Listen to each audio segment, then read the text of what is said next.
En 1573, la corona española publicó un documento de 148 ordenanzas que regulaba, con una precisión que ningún arquitecto moderno ha igualado, exactamente cómo debía construirse cada ciudad en América. El ancho de las calles, especificado al metro. La orientación de la plaza central, calculada según los vientos dominantes. La distancia entre la iglesia y el cabildo, no sugerida, sino obligatoria. El documento se llama Las Ordenanzas de Descubrimiento, Nueva Población y Pacificación, y durante 400 años los historiadores lo leyeron como un manual de urbanismo ilustrado. Un texto progresista, casi humanista, que buscaba crear ciudades ordenadas y funcionales para los nuevos territorios de ultramar. Lo que nadie preguntó durante esos 400 años fue una pregunta sencilla: ¿funcionales para quién? Llegué a esto por un camino que no tenía nada que ver con la historia colonial. Estaba leyendo un informe de 2019 del Urban Institute de Washington sobre los patrones de movilidad en ciudades latinoamericanas modernas, específicamente sobre por qué ciertos barrios en Lima, Ciudad de México y Bogotá generan de forma consistente más pobreza que otros con condiciones económicas similares. El informe señalaba algo que los urbanistas llaman path dependency, la idea de que la forma física de una ciudad determina las relaciones de poder que en ella se desarrollan durante siglos. No metafóricamente. Literalmente.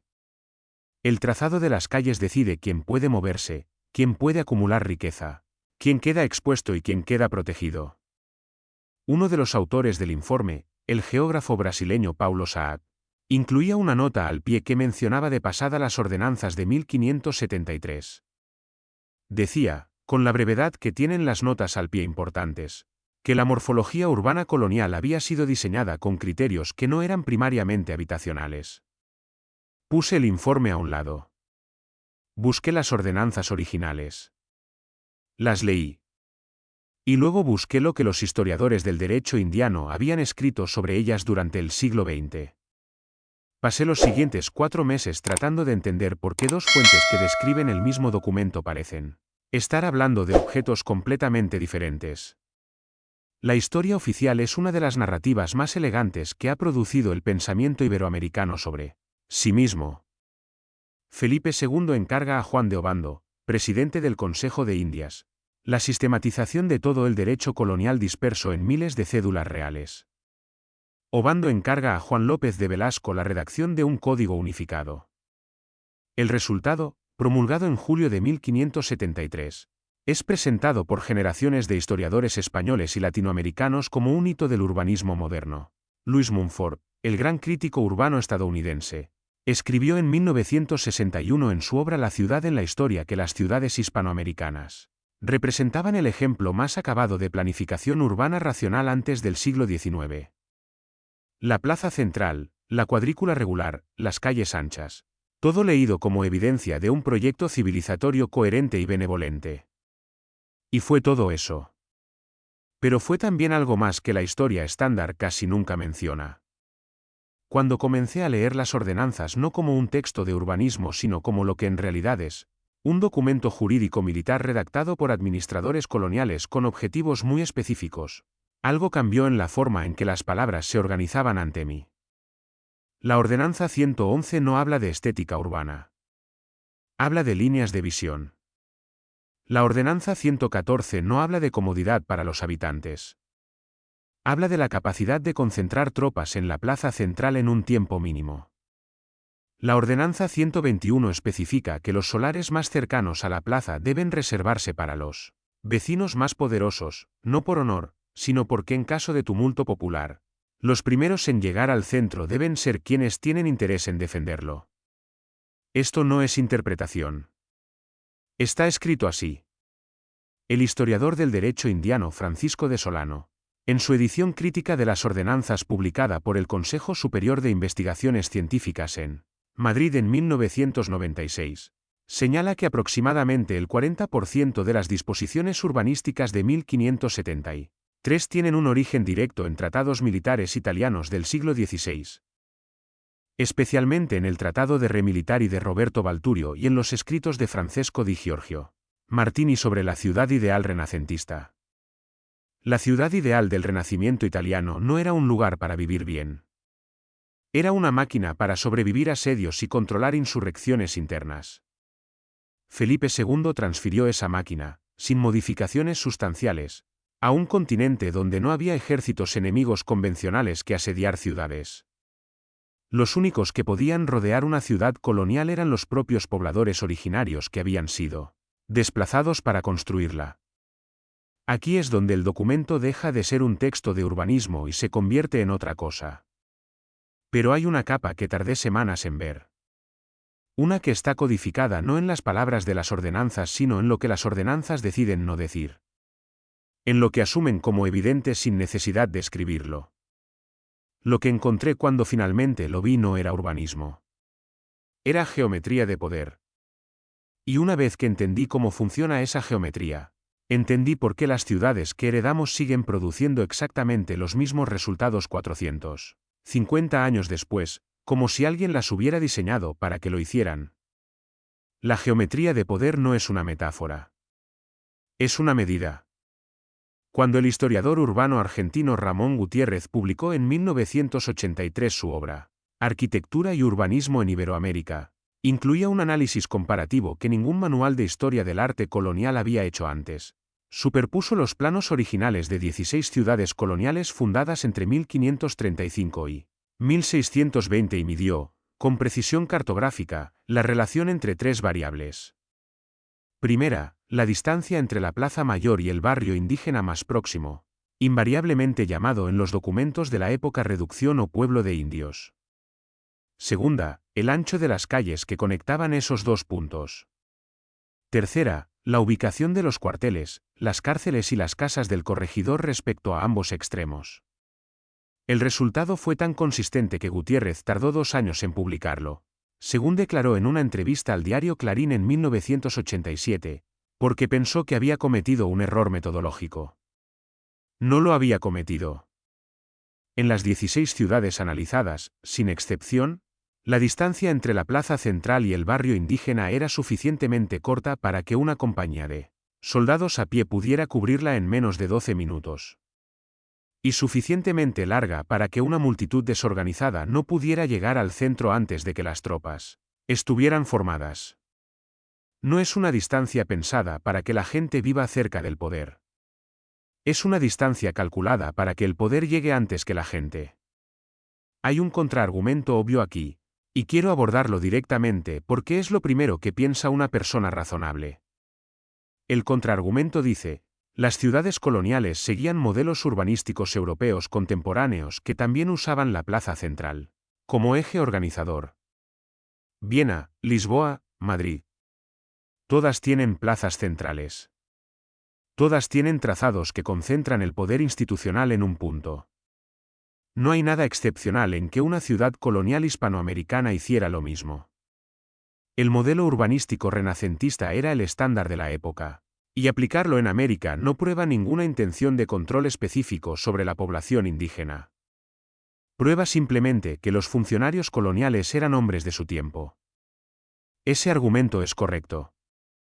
Y es también exactamente el argumento que estoy haciendo, porque ese argumento significa que el modelo urbanístico europeo que se transfirió a América era ya, en su origen europeo, un modelo diseñado para la gestión del conflicto social interno. No para el bienestar de los habitantes. Y cuando ese modelo se aplicó a territorios donde la población local superaba en proporción de 100 a 1 a los colonizadores, sus funciones de control no se atenuaron. Se amplificaron hasta convertirse en el único propósito que importaba. La diferencia entre una plaza mayor en Madrid y una plaza mayor en Potosí no es de diseño. Es de proporción demográfica. En Madrid, la plaza concentraba una élite entre una población mayoritariamente europea. En Potosí, en 1600, concentraba aproximadamente 3.000 españoles entre 160.000 personas de origen indígena y africano. La misma geometría. Una función radicalmente distinta. Pero lo que terminó de cambiar mi lectura de las ordenanzas no fue el análisis de Gutiérrez. Fue un documento que encontré en el Archivo General de Indias de Sevilla, digitalizado en 2014 como parte del proyecto Pares del Ministerio de Cultura español. Es una carta fechada el 14 de marzo de 1599, escrita por el corregidor de Cuzco, García Hurtado de Mendoza, al Consejo de Indias en Madrid. La carta es larga y aburrida en su mayor parte, disputa sobre tributos, quejas sobre el estado de los caminos, solicitudes de refuerzo militar. Pero en su tercer folio aparece un párrafo que el Consejo de Indias, según los márgenes del documento, anotó con una sola palabra: aprobado.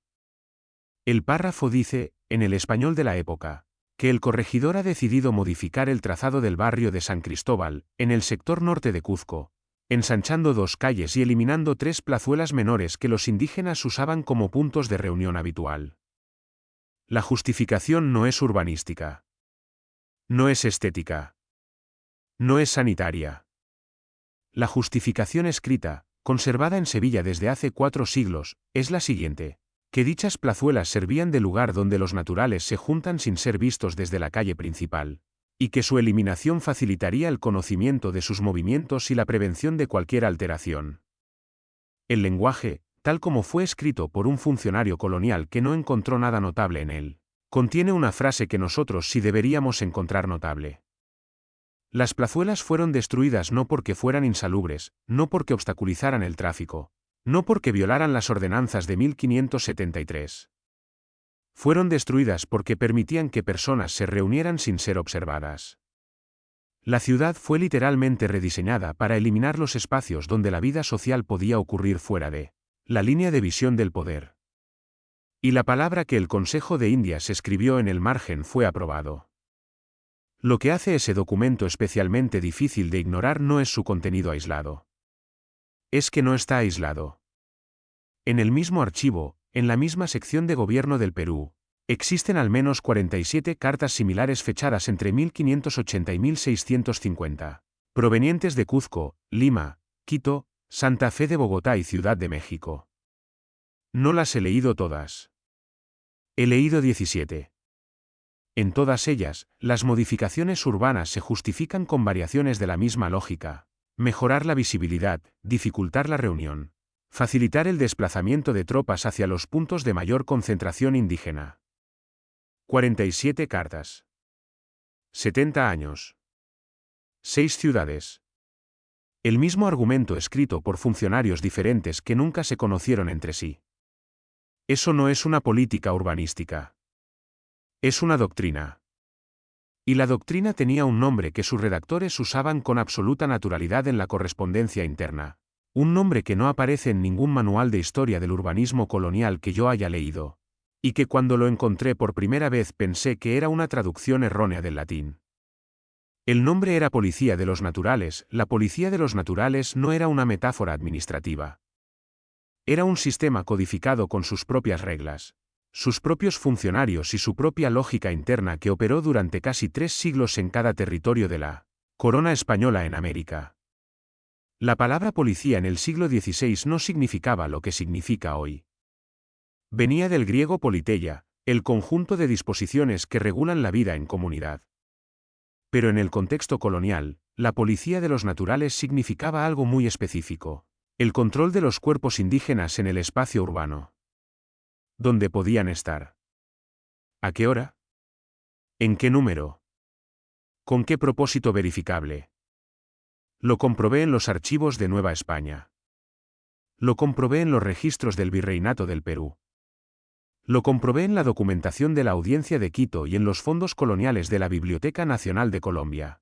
El patrón se mantiene con una consistencia que, una vez vista, resulta imposible de atribuir a la coincidencia o a la imitación informal entre funcionarios. Esto era política centralizada, ejecutada localmente, con variaciones de forma pero sin variaciones de fondo. En Ciudad de México, el virrey Luis de Velasco el Joven emitió en 1590 una ordenanza que prohibía a los indígenas permanecer en la Plaza Mayor después del toque de queda, fijado 1 hora antes que para los españoles. La justificación oficial era sanitaria. Se argumentaba que los indígenas eran más susceptibles al aire nocturno y que su presencia prolongada en espacios abiertos perjudicaba su salud. El historiador mexicano Andrés Lira, en su obra Comunidades Indígenas frente a la Ciudad de México, publicada por el Colegio de México en 1983, documentó que esta ordenanza fue renovada sin modificaciones sustanciales en 1612, En 1643 y en 1698. 3 siglos de preocupación higiénica extraordinariamente consistente. 3 siglos durante los cuales la Plaza Mayor de Ciudad de México estuvo legalmente vacía de indígenas durante las horas de oscuridad, que son precisamente las horas en que cualquier organización de resistencia habría necesitado reunirse sin ser observada. En Quito, la situación tenía una variante que tardé en encontrar porque estaba documentada no en los archivos coloniales españoles sino en los registros de la Orden Dominica. El fraile dominico Fray Domingo de Santo Tomás, que había aprendido quechua y documentado la lengua indígena con una precisión que los lingüistas modernos siguen citando, escribió en una carta a sus superiores en Lima, fechada en 1562, una observación que sus superiores no encontraron relevante y que por eso sobrevivió sin ser censurada. Fray Domingo observaba que el trazado de Quito había sido diseñado de manera que desde la torre de la iglesia matriz se pudiera ver simultáneamente la entrada de cada uno de los 4 barrios indígenas que rodeaban el núcleo español.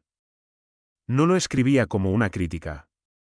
Lo escribía como una descripción geográfica, con la misma neutralidad con que habría descrito la altura de una montaña. Lo que no sabía, o no quería saber, es que estaba describiendo la arquitectura de una prisión sin muros. Una prisión sin muros funciona de manera diferente a una prisión convencional. En una prisión convencional, el poder se ejerce encerrando.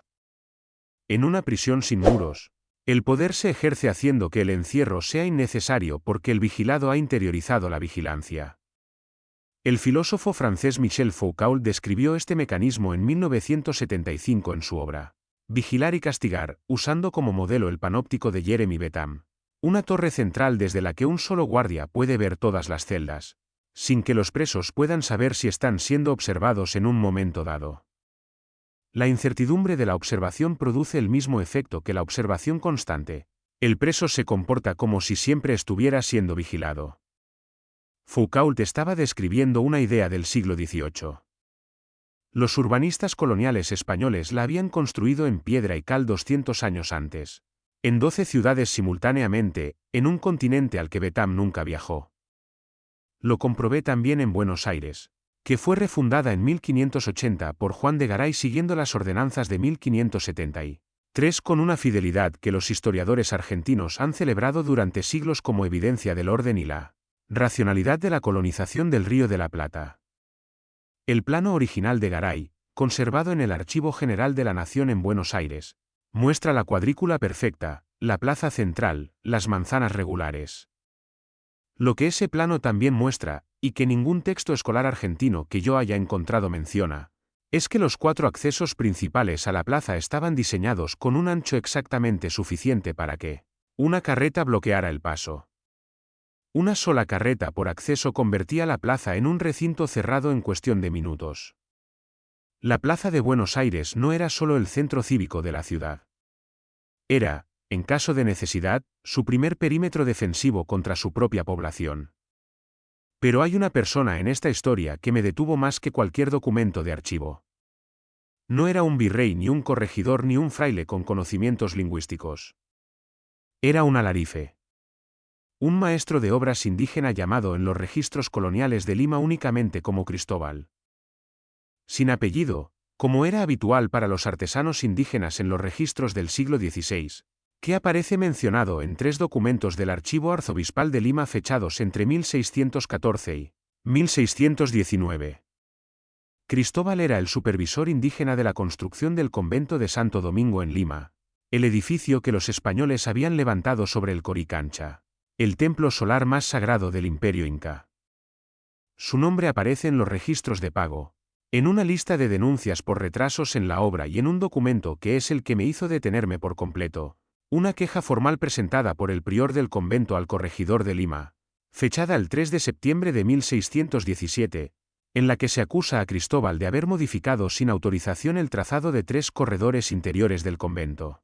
La queja dice que Cristóbal alteró los corredores de manera que desde ningún punto de intersección era posible ver simultáneamente más de uno de los pasillos adyacentes. El prior lo describía como un error técnico. Solicitaba que se corrigiera. El corregidor ordenó la corrección. Cristóbal fue multado y apartado de la dirección de la obra. No hay forma de saber con certeza qué estaba haciendo Cristóbal. No dejó ningún documento escrito. No hay carta, no hay testimonio, no hay ninguna explicación de su mano. Lo que hay es la queja del prior, que describe con exactitud técnica lo que Cristóbal había construido. Un sistema de pasillos que hacía imposible la vigilancia desde un punto central. Lo opuesto exacto de lo que las ordenanzas de 1573 prescribían para cada espacio público colonial.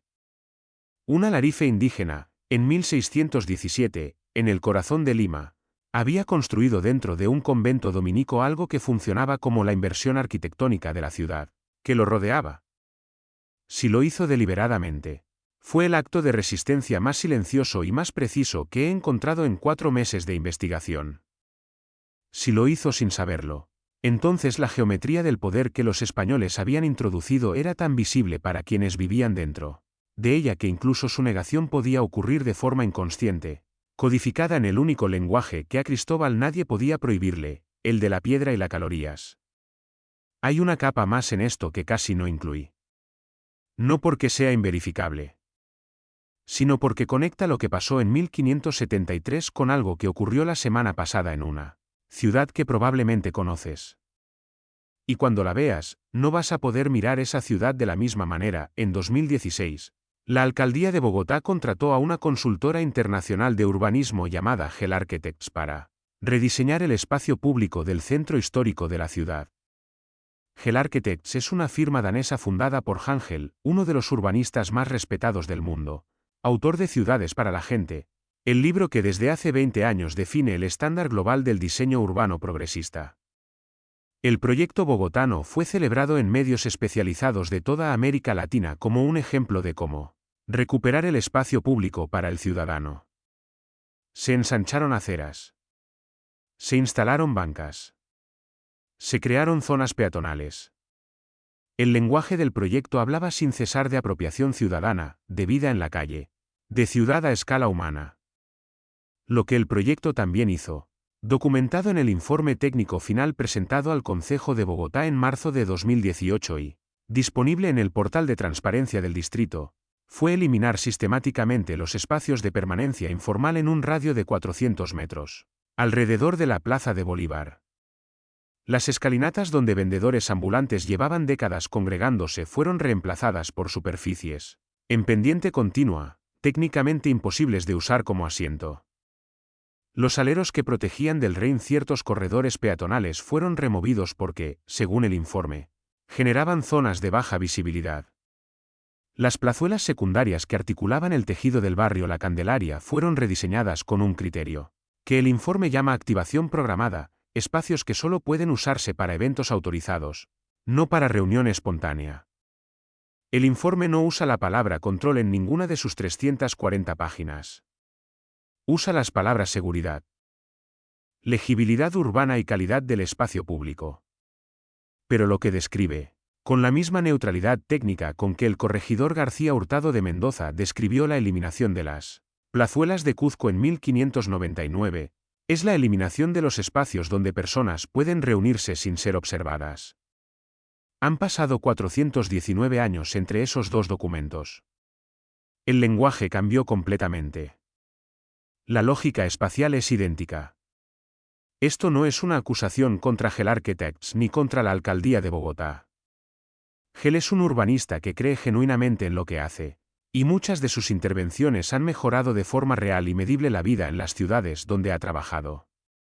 Lo que quiero señalar no es la intención de las personas que redactaron ese informe. Lo que quiero señalar es que la doctrina urbanística que heredamos, el conjunto de supuestos sobre qué es una ciudad bien diseñada, qué es el orden urbano, qué es el espacio público de calidad, fue construida sobre una fundación que nunca examinamos porque nunca supimos que estaba ahí. Las ordenanzas de 1573 no terminaron en 1573. Terminaron en el momento en que las ciudades que crearon se volvieron tan naturales, tan inevitables en su forma, que dejamos de ver el diseño y empezamos a ver simplemente la ciudad. Cuando eso ocurre, el sistema no necesita ordenanzas. No necesita corregidores. No necesita cartas con la palabra aprobado en el margen. El control ya está en la geometría, Y la geometría la reproducimos nosotros mismos cada vez que construimos una acera, cada vez que aprobamos un plano, cada vez que decidimos que una plaza necesita ser más legible o más segura o más activada. Hay algo que se perdió en este proceso que no es recuperable con una reforma urbanística. No es recuperable porque no se perdió por descuido. Se perdió de forma deliberada y sistemática a lo largo de 3 siglos. Y lo que se perdió no era solo espacio físico. Lo que se perdió era una concepción del espacio público como lugar de vida no supervisada. Las culturas precolombinas que los españoles encontraron en América tenían formas de organización del espacio radicalmente distintas. El Coricancha no era solo un templo. Era un nodo de una red de líneas ceremoniales llamadas ceques que organizaban el territorio del Tabantinsuyoen, un sistema que los arqueólogos modernos siguen sin entender completamente. La Gran Tenochtitlán tenía mercados donde se reunían diariamente entre 40.000 y 60.000 personas, según la descripción de Hernán Cortés en sus propias cartas de relación. Mercados que los cronistas españoles describieron con asombro genuino como más ordenados y más abundantes que cualquier mercado europeo que hubieran visto. Esos mercados no tenían una geometría de visibilidad central. Tenían una geometría de intercambio, múltiples centros, múltiples flujos, múltiple pertenencia simultánea. No podemos reconstruir Tenochtitlán. No podemos devolver el Coricancha a lo que era antes de que pusieran encima un convento dominico. No porque nos falten los materiales ni la tecnología ni el conocimiento arqueológico. Tenemos todo eso. Lo que no tenemos es la forma de concebir el espacio que hacía posible esas estructuras. Porque esa forma fue reemplazada durante 3 siglos por otra forma que se presentó como la única forma racional de organizar una ciudad. Y esa sustitución fue tan completa que hoy sus herederos directos la aplican sin saberlo en nombre del urbanismo progresista y la ciudad a escala humana. Cristóbal, el Alarife sin apellido, construyó en 1617 dentro del convento de Santo Domingo de Lima un sistema de pasillos que hacía imposible la vigilancia desde un punto central. Fue multado. La obra fue corregida. Su nombre desapareció de los registros después de 1619 y no vuelve a aparecer en ningún archivo que yo haya encontrado. No sé qué le pasó a Cristóbal. No sé si lo que construyó fue un acto deliberado de resistencia o una forma inconsciente de reproducir una geometría que su cuerpo recordaba aunque su lengua ya no pudiera nombrarla. Lo que sé es que alguien detectó lo que había hecho con suficiente precisión técnica para describirlo en una queja formal, y que la corrección fue ordenada de inmediato. Y que el sistema funcionó exactamente como estaba diseñado para funcionar. Si caminas hoy por el centro histórico de Lima, de Ciudad de México, de Quito, de Bogotá, de Buenos Aires, estás caminando por una ciudad que alguien diseñó con criterios que nunca te explicaron. La plaza que ves como el corazón cívico de tu ciudad fue ubicada donde está porque desde ella se puede llegar en 12 minutos a pie a cualquier punto de concentración popular. Las calles anchas que admiras como evidencia de planificación ilustrada fueron trazadas con el ancho exacto para que una formación militar pudiera desfilar sin romper la línea. Los barrios que rodean el centro y que en todas las ciudades coloniales son los más pobres, los más densamente poblados, los más alejados de los servicios, están donde están porque las ordenanzas de 1573 especificaban que la población indígena debía ubicarse en la periferia visible desde el centro pero suficientemente lejos para que su movimiento hacia él pudiera ser interceptado. Llevas esa geometría en tu cuerpo cada vez que cruzas una plaza. La has caminado miles de veces. La conoces con la intimidad con que se conocen las cosas que nunca se han cuestionado porque siempre han estado ahí. Los archivos están en Sevilla. Están en Lima. Están en Ciudad de México y en Bogotá y en Buenos Aires. Ninguno de esos documentos está oculto. Llevan siglos disponibles para quien quiera leerlos. Han sido leídos por generaciones de historiadores que los describieron como urbanismo ilustrado, como racionalidad renacentista, como el orden necesario para construir civilización en territorios nuevos.